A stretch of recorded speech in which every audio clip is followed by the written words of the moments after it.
Assalamualaikum warahmatullahi wabarakatuh. Berjumpa lagi bersama saya Trisutrisni Wahyuningsih dalam video pembelajaran PPKN kelas 7 di MTS Negeri 9 Bantul. Happy Student Successful Masemba. Nah, dalam perjumpaan kita kali ini kita akan membahas tentang daerah dalam kerangka Negara Kesatuan Republik Indonesia. Nah, pada bab daerah dalam kerangka Negara Republik Indonesia ini kita akan membahas beberapa submateri. Submateri yang pertama yang akan kita bahas adalah perjuangan menuju Indonesia merdeka. Menurut kalian, apakah negara Indonesia yang sudah merdeka seperti sekarang ini terjadi begitu saja? Apakah kemerdekaan itu memang sudah ada sejak dulu? Apakah kemerdekaan itu ada dan tidak diperjuangkan? Atau bagaimana? Nah, mari kita cari tahu jawabannya. Jawabannya jelas tidak ya anak-anak. Negara Indonesia itu merdeka karena perjuangan para pahlawan negara. Lantas, bagaimana saja sih, apa saja sih bentuk perjuangan para pendiri negara ini? Bentuk perjuangan para pahlawan itu bagaimana? Kita cari tahu sama-sama ya. Nah, perjuangan pahlawan dalam meraih kemerdekaan Indonesia. Sebelum kita berbicara lebih lanjut mengenai perjuangan, kita harus tahu dulu apa sih arti perjuangan itu. Nah, perjuangan merupakan usaha sungguh-sungguh dalam mencapai sesuatu. Sebagai contohnya, misalnya kalian itu ingin menjadi seorang juara kelas, maka kalian berusaha sungguh-sungguh untuk belajar, untuk mendengarkan kata Bapak Ibu guru, itu juga sudah termasuk perjuangan. Terus kalian misalnya ingin membeli gadget keluaran terbaru, ingin membeli handphone keluaran terbaru. Kalian berusaha untuk menabung uang jajan kalian setiap hari, sedikit demi sedikit kalian merelakan untuk tidak jajan agar uang kalian terkumpul, itu juga namanya perjuangan. Nah, sekarang sudah jelas ya anak-anak apa itu arti dari perjuangan. Jadi perjuangan adalah usaha sungguh-sungguh dari diri kita untuk mencapai sesuatu. Nah, perjuangan meraih kemerdekaan di Indonesia sendiri itu sejatinya dimulai sejak zaman penjajahan di wilayah Nusantara. Sejak Indonesia dijajah, rakyat Indonesia ini sudah berjuang untuk mendapatkan kemerdekaannya. Nah, perkembangan perjuangan di Indonesia itu dibagi menjadi 3 periode.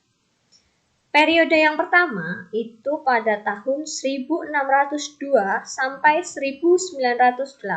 Bentuk perjuangannya bagaimana? Yuk kita lihat sama-sama. Bentuk perjuangan sebelum 1908 atau pada tahun 1602 sampai 1908 itu adalah perjuangan yang bersifat kedaerahan. Perjuangan bersifat kedaerahan ini dipimpin oleh seorang tokoh daerah dalam masing-masing wilayah Indonesia. Jadi, negara Indonesia ini kan terbagi dalam beberapa pulau, banyak pulau di setiap daerah masing-masing. Nah, para pejuang ini berjuang secara kedaerahan, berjuang secara sendiri-sendiri di daerahnya masing-masing untuk mendapatkan kemerdekaan di daerahnya masing-masing. Sebagai contoh ya, nanti kalian coba baca-baca, kalian cari referensi lebih lanjut misalnya tentang perjuangan Pangeran Diponegoro, ada juga perjuangan Cut Nyadin, ada juga nanti perjuangan Tuanku Imam Bonjol, dan macam-macam lain sebagainya, banyak sekali. Coba nanti kalian baca ya. Oke, periode perjuangan yang kedua, perkembangan perjuangan yang kedua itu pada tahun 1908 sampai 1945. Di periode perjuangan ini namanya periode pergerakan nasional.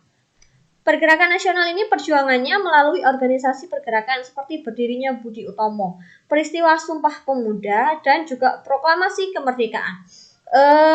Jadi semenjak tahun 1908 itu organisasi yang pertama kali berdiri adalah organisasi Budi Utomo. Budi Utomo itu adalah sebuah proklamator organisasi atau awal mula adanya organisasi.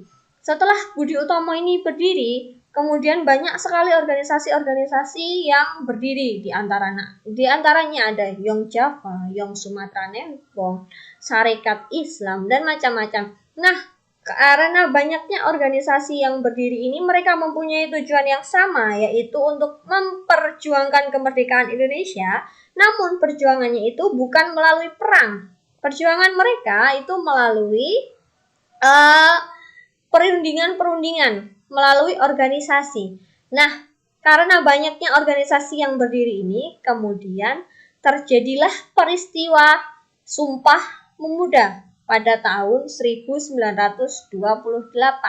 Sampai waktu terus berjalan sampai pada akhirnya tanggal 17 Agustus 1945 terjadilah proklamasi kemerdekaan negara Republik Indonesia. Setelah 1945, tepatnya setelah 17 Agustus 1945, apakah masih ada perjuangan di Indonesia itu? Jawabannya ternyata masih. Perjuangan bangsa Indonesia setelah kemerdekaan Indonesia itu disebut sebagai perjuangan menghadapi agresi militer Belanda I, agresi militer Belanda II, hingga konferensi Medan Bundar dalam rangka mempertahankan kemerdekaan Indonesia. Kenapa setelah merdeka negara Indonesia itu harus tetap berjuang? Kira-kira apa ya? Karena pada masa kemerdekaan Indonesia itu memproklamasikan kemerdekaannya pada tanggal 17 Agustus 1945, Indonesia itu ada dalam masa penjajahan Jepang. Sementara di awal waktu dulu yang menjajah Indonesia itu adalah negara Belanda. Nah, karena Jepang ini kalah perang dengan negara-negara barat, maka Jepang seharusnya menyerahkan jajahannya ke negara barat lagi. Namun negara Indonesia ini sudah merdeka. Belanda tidak mau mengakui kemerdekaan negara Indonesia dan Belanda ini ingin kembali menjajah negara Kesatuan Republik Indonesia. Maka dari itu, perjuangan setelah tahun 1945 sampai 1949 itu adalah perjuangan untuk mempertahankan kemerdekaan Indonesia. Bagaimana negara Indonesia itu harus tetap ada, harus tetap berdiri, dan tidak lagi dijajah oleh bangsa-bangsa asing. Nah, jadi itu dia ya anak-anak. Materi kita pada hari ini ada 3. Perkembangan perjuangan Indonesia merdeka itu ada 3 tahap.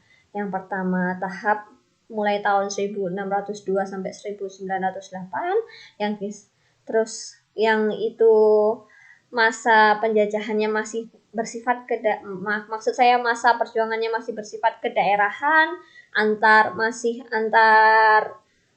daerah mereka berjuang sendiri-sendiri. Terus kemudian di tahun 1908 sampai 1945 itu mereka berjuang sudah dengan menggunakan organisasi, dan kemudian perjuangan yang terakhir itu perjuangan untuk mempertahankan kemerdekaan. Nah, semoga kalian bisa paham dengan penjelasan singkat yang Ibu jelaskan kali ini. Tolong dicatat poin-poin pentingnya jika kalian menganggap hal yang saya sampaikan itu penting. Semoga pertemuan kita kali ini ada manfaatnya. Ada banyak salah, saya mohon maaf. Assalamualaikum warahmatullahi wabarakatuh.